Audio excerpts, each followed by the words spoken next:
이쯤 되면은 증권사 리서치 센터에서 거의 다 연망 전망. 연간 전망? 네네네. 제가 뭐라 그랬어요? 연망? 내년 망했으니까?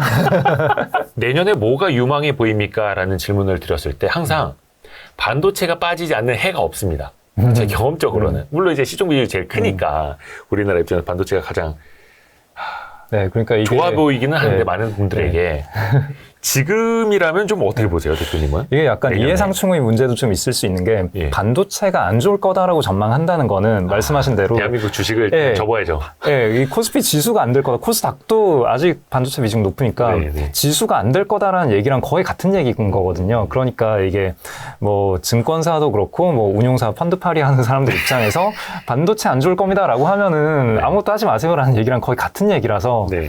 그 어쩔 수 없이 그 이해관계상 반도체는 좀 좋게 보는 쪽으로 편향이 있을 수밖에 없는 것 같고요. 네.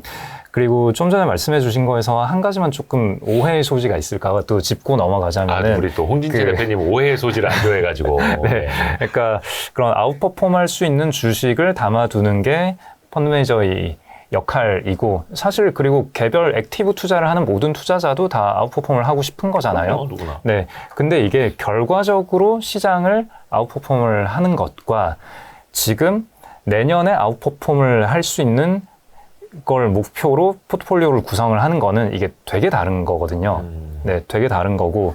그러니까 단기간, 1년 이내의 기간은 단기라고 저는 부르고요. 네. 단기간에 아웃퍼폼을 하기 위해서 포트폴리오를 구성을 할 때에는 오히려 정말 내가 보기에 좋아 보이는 종목, 바텀업 관점에서 좋은 종목 사는 것보다는 일단은 시장과 비슷하게 좀 깔아놓고 뭐 삼성전자, 하이닉스, 현대차 뭐 이런 주식들 솔루션 뭐 이렇게 시총 비중으로. 네, 일단 시총 비중으로 한 80% 정도 시총 비중으로 쫙 깔아놓고 나머지 한 20% 혹은 5% 그 정도에서 자기가 좋아 보이는 주식을 사고 팔고를 하는 그게 뭐 용어를 정의하자면은 벤치마크 플레이라고 업계에서는 불러요. 네. 그럼 벤치마크 플레이를 업계에서는 많이들 하는데 그러니까 이제 내년에 좋게 보는 업종이 뭐냐, 안 좋게 보는 업종이 뭐냐. 그러니까 오버웨이트, 언더웨이트 의사결정을 하기 위해서 네. 그렇게 하는 거거든요. 이렇게 하는 이유는 내가 만약에 한 5종목을 좋게 봐서 바텀업 관점에서 5종목을 좋게 보고 이 5종목으로만 100% 포트폴리오를 짜놨을 때 이 회사들이 잘해서 뭐 내년에 한 20% 정도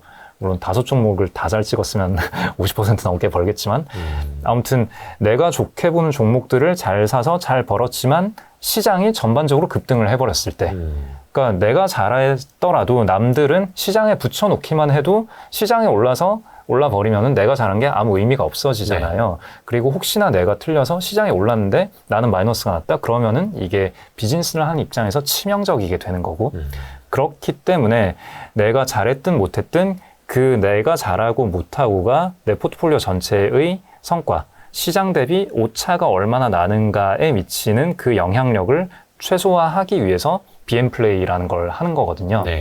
그래서 내년에 어떤 섹터 좋게 보냐라는 게 물론 좋은 섹터에서 좋은 종목 찾아야지라는 바텀업 관점으로 질문을 하시는 케이스가 많겠지만 네.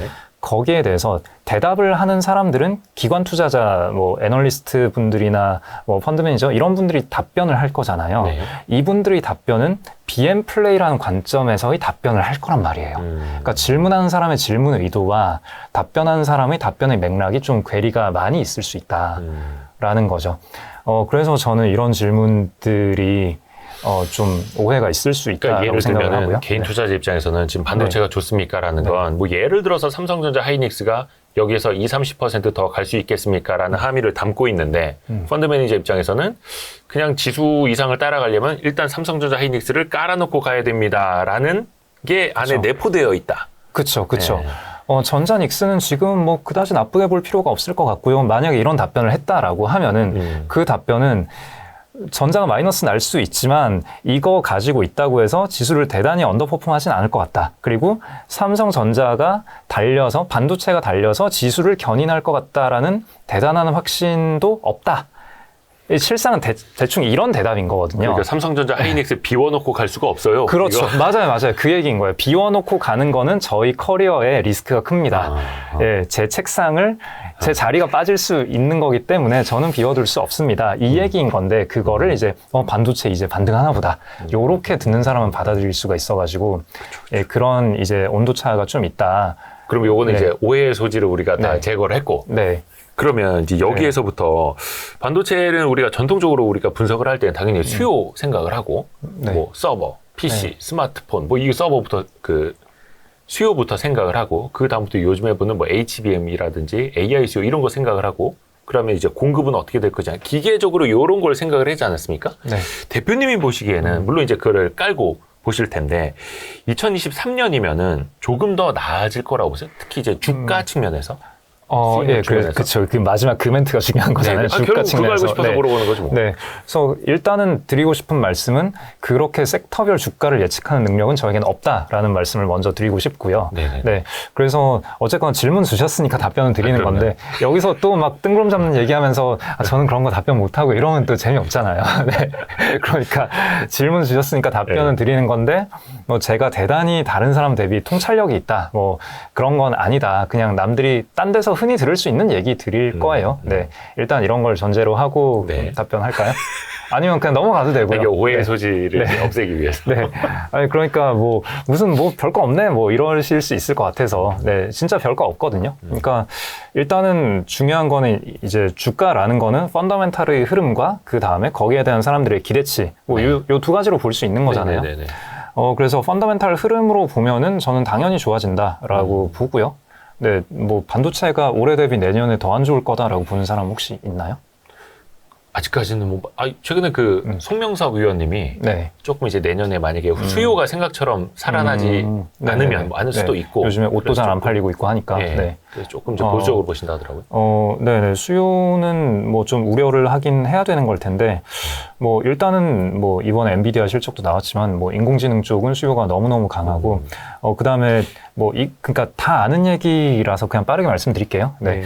그러니까 HBM이 그동안 그러니까 엔비디아의 그 칩셋들이 병목이었고 공급 부족이었는데 거기에서 세부적으로 병목을 보면은 또 그 패키징에서 병목이 됐던 거잖아요. HBM 패키징도 문제고 H100, H200 그런 이제 그 전체적인 그 칩셋, 걔네 칩셋의 패키징도 문제고 근데 그 패키징 캐파가 올해 대비 내년 이맘때쯤이 되면은 4배 혹은 그 이상으로 늘어날 거거든요. 그러니까 이쪽의 병목이 풀린다라는 거고 그러면은 지금 현재 아예 그 인공지능용 칩셋을 구할 수가 없어서 사업을 못하던 사업자들이 이제 사업을 시작할 수 있게 된다는 거죠. 그러면은 걔네들이 이 칩셋을 구하고 사업을 할 때는 당연히 뭐 메모리나 그런 칩셋들도 가져올 거잖아요. 네. 서버 투자를 늘려야 될 거고 그다음에 지금까지는 연구개발, 학습 쪽에서만 개발을 많이 하고 있었다면 이제 서비스를 내놓으려면 추론도 해야 되고 그렇죠. 그러니까 물론 추론까지 학습을 시키고 뭐 그건 이미 하고 있겠지만 개발 단계에서 거기에서 이제 실제 어플리케이션을 내놓으려면은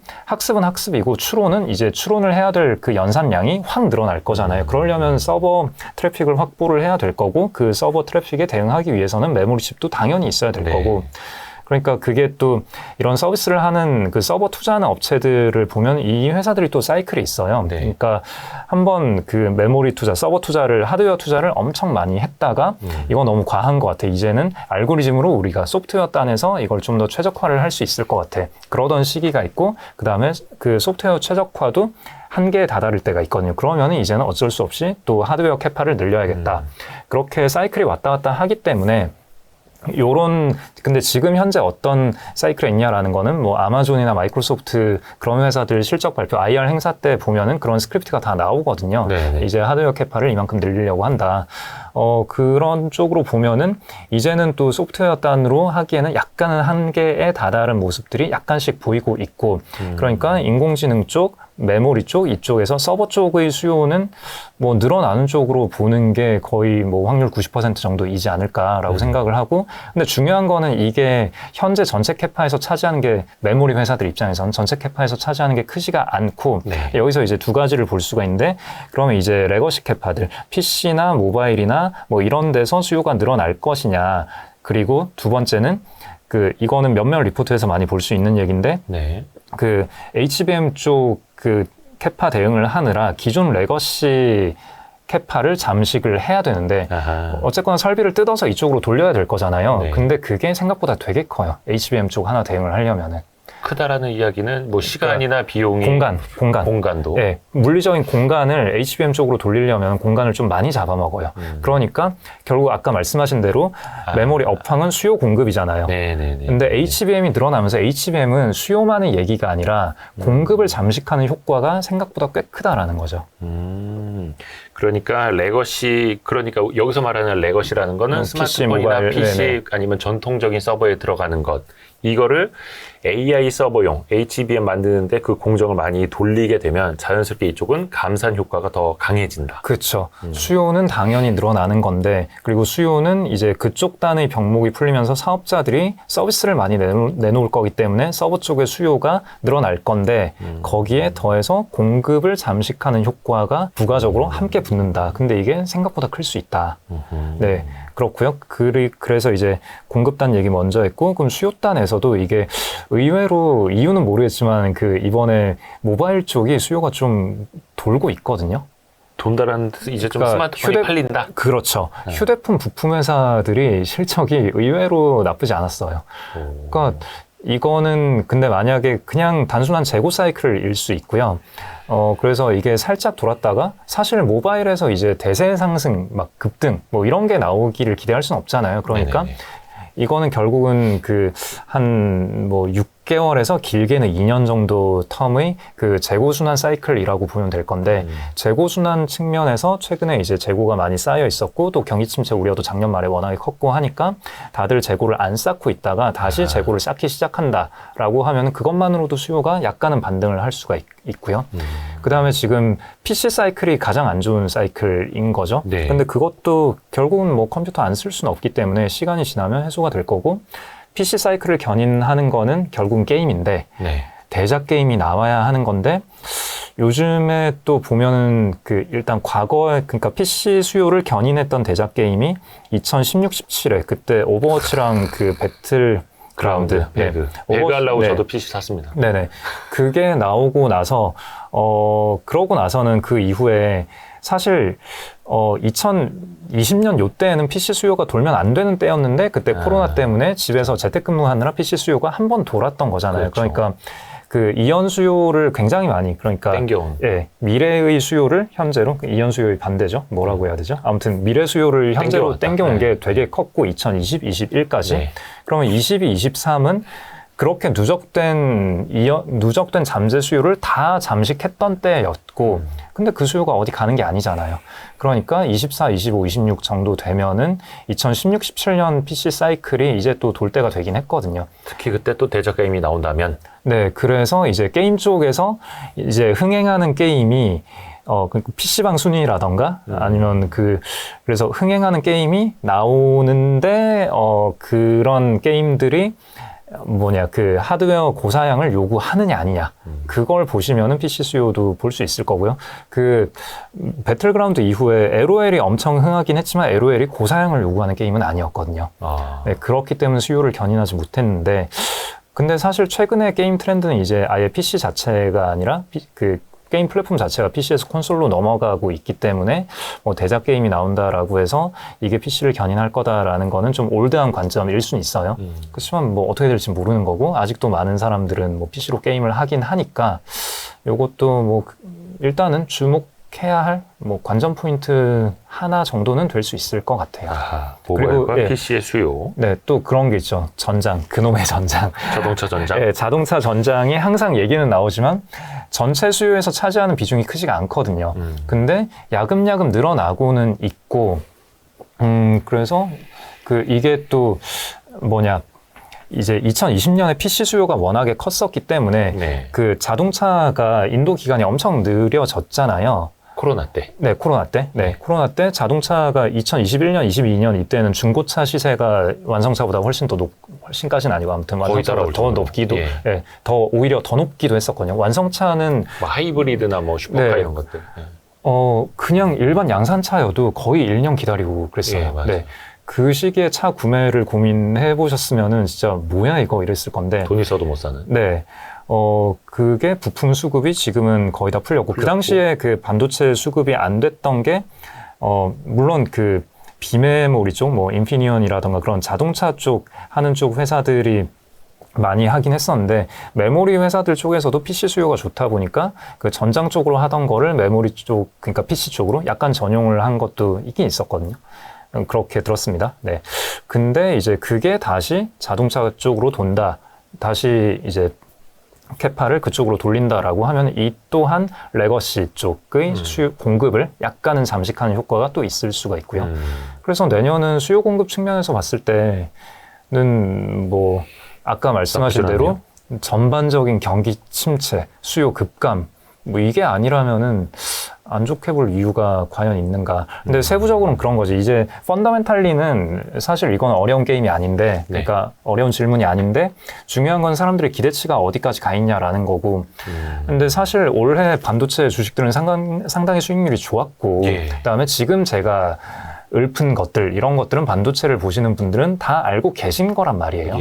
예, 여기에서 추가적으로 더 좋거나 더 나쁘거나 뭐 이런 게 나와야 되는데 아직 주가에 반영되지 않은 것들. 예, 그게 나와야 되는 건데 그런 게 뭐가 있을까에 대해서 잘 모르겠다라는 거고, 어쨌거나 뭐 HBM, 후공정, 패키징 이런 쪽은 이제 올해 워낙에 많이 달렸고 이제 사람들이 또 스터디가 많이 돼 있고 또 이쪽은 어쩔 수 없이 그 영업 레버리지라고 해야 될까요? 그러니까 그 아웃소싱을 받아오는 쪽에 연동이 되는 거기 때문에 이제 본체 쪽에서 이제 자기네가 자체 캐파로 할 수 있는 게 넘쳐나서 아웃소싱으로 물량을 떠넘겨줘야 될 때 받아가는 그런 비즈니스들이 올해 좀 이익이 올랐죠. 굉장히 좋았고 주가도 많이 올랐고 근데 이게 이제 꺾이고 있는 거잖아요.